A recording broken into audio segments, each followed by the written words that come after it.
శబరిమల సంచలనం అమ్మా ఆ 4.5 కిలోల బంగారం ఎక్కడ తెచ్చినప్పుడు 42.8 కిలోలు తిరిగిచ్చింది 38.25 కిలోలు అయ్యప్ప ఆలయ బంగారు తొడుగులు దేశమంతా తిప్పారు మరమ్మత్తు పేరుతో రవాణాకు 39 రోజులు ఏపీ సహా పలు రాష్ట్రాల్లోని ఆలయాలు ఇళ్లకు కేరళ హైకోర్టుకు సిట్ నివేదికలో సంచలన విషయాలు విజయ్ మాల్యా 1998లో ఇచ్చిన విరాళం 30.8 కిలోలు వాటి లెక్కలు తేల్చేందుకు నడుం బిగించిన హైకోర్టు క్రిమినల్ కేసు పెట్టాలని కేరళ పోలీసులకు ఆదేశం.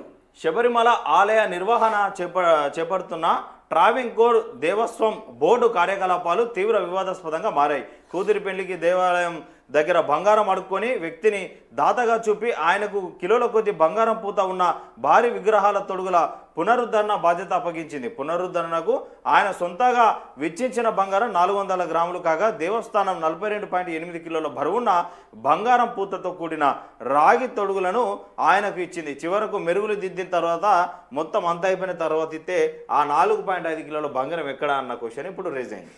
ఏది కేరళకు సంబంధించిన కేరళలో ఏమో ఎర్ర జెండా పార్టీ ఉండే ఎర్ర జెండా పార్టీకి ఏమో హిందువులు అంటే వడదాయ నిజంగా ఇది ఓపెన్ సీక్రెటే. ఎర్ర జెండా పార్టీకి కాషాయం అంటే వడదు. మరి ఈ ఇంత పెద్ద దేవస్థానం భక్తులు ఎంతో అయ్యప్ప స్వామి అంటే నాటే జోకు ఈ నుంచి పాదయాత్రలు చేస్తారు. పాదయాత్ర తెలంగాణ రాష్ట్రం నుంచి కావచ్చు అనేక రాష్ట్రాల నుంచి పాదయాత్రలు చేసుకుంటూ పోతా ఉంటారు. ఇక్కడ మా జవహర్నగర్లో మంచాన శ్రవణ్ అని ఉంటాడు, ఒక 30-32 సంవత్సరాలు ఉంది. ప్రతి సంవత్సరం పాదయాత్ర చేసుకుంటూ శబరిమలకు పోతాడు. 60 రోజులు పడుతుంది దాదాపు. నేను మరి ఇంత భక్తులు ఇంత పెద్ద ఎత్తున కొలుస్తూ ఉన్న శబరిమల ఆలయంలో మరి అయ్యప్పకు ఏం పంగనామాలు పెడుతున్నారు మీరందరూ? మరి ఎటుపోయింది 5.5 కిలోల బంగారం? ఎటుపోయింది? దీనిపైన రాష్ట్ర సర్కార్కు చిత్తశుద్ధి లేదా, లేదంటే ఆ ట్రావెన్ కోడ్ బోర్డే సర్వనాశనం అయిపోయిందా?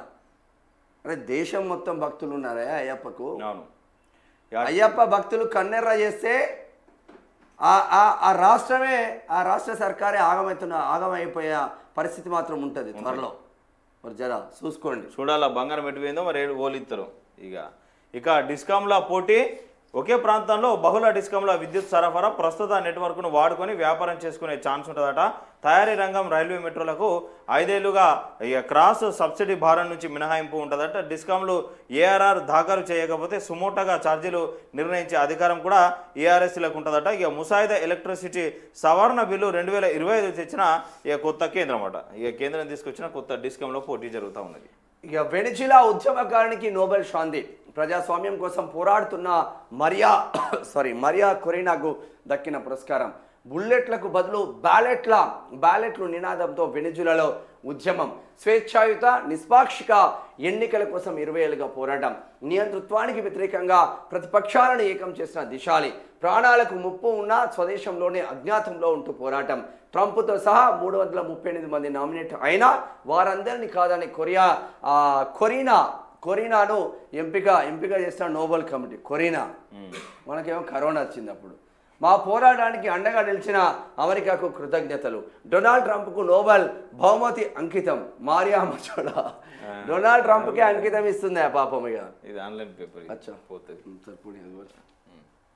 డొనాల్డ్ ట్రంప్కే అంకితం ఇస్తుంది. మొత్తం మీద నిజంగా గ్రేట్ జాబ్ అని చెప్పుకోవచ్చు.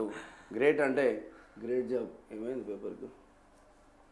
సరే, ప్రపంచమంతా ఎంతో ఆసక్తిగా ఎదురు చూసిన నోబెల్ శాంతి బహుమతి ప్రకటన శుక్రవారం వెలువడింది. ప్రతిష్టాత్మకంగా నోబెల్ శాంతి పురస్కారానికి వెనిజులా ప్రతిపక్ష నాయకురాలు మరియా కొరిచో మచోడా ఎంపికయ్యారు. మరి నిజంగా గ్రేట్ జాబ్ అని చెప్పుకోవచ్చు. ప్రజాస్వామ్య హక్కుల పరిరక్షణ కోసం ప్రజల తరపున పోరాడినందుకు ఈ పురస్కారానికి ఎంపిక చేసినట్లు నార్వేజియన్ నోబెల్ కమిటీ తెలిపింది. చీకట్లు కమ్ముకున్న ప్రాంతాల్లో ప్రజాస్వామ్య జ్వాల వెలిగేలా చేస్తున్న సాహసినిగా శాంతి కోసం ఆమె చేసిన విశేష కృషికి గాను ఈ పురస్కారం ఇచ్చినట్లు పేర్కొంది. వెనిజులాను నియంతృత్వ దేశం నుంచి ప్రజాస్వామ్య దేశంగా మార్చేందుకు శాంతియుత పోరాటం చేశారు. ట్రంప్కు అశాంతి. 8 యుద్ధాలు ఆపనన్నా నేనే అర్హుడినన్నా దక్కని నోబెల్ బహుమతి. అసలైన శాంతి కంటే రాజకీయాలకే నోబెల్ కమిటీ ప్రాధాన్యం ఇచ్చింది అంటున్నారు వైట్ హౌస్. యుద్ధాలను ఆపేందుకు ట్రంప్ కృషి కొనసాగుతుందని చెప్పారు. నియంతలు అధికారాన్ని హస్తగతం చేసుకున్నప్పుడు దానికి వ్యతిరేకంగా స్వతంత్రాల కోసం పోరాడే వ్యక్తులను గుర్తించడం ఎంతో అవసరం అని చెప్పేసి నోబెల్ కమిటీ చైర్మన్ ఇక జోర్గెన్ వాన్ ఇక ఫ్రిడ్నెస్ చెప్తా ఉన్నారు. ధైర్యం, విశ్వసనీయత నోబెల్ బహుమతి విజేతకు ఉండే లక్షణాలు ఇవి. ట్రంప్ను ఎందుకు ఎంపిక చేయలేదన్న ప్రశ్నకు నోబెల్ కమిటీ చైర్మన్ ఫిట్నెస్ జవాబు ఇచ్చారట. మరి నిజంగా ఎంత గ్రేట్ జాబ్ అని చెప్పుకోవచ్చు. అంటే మనం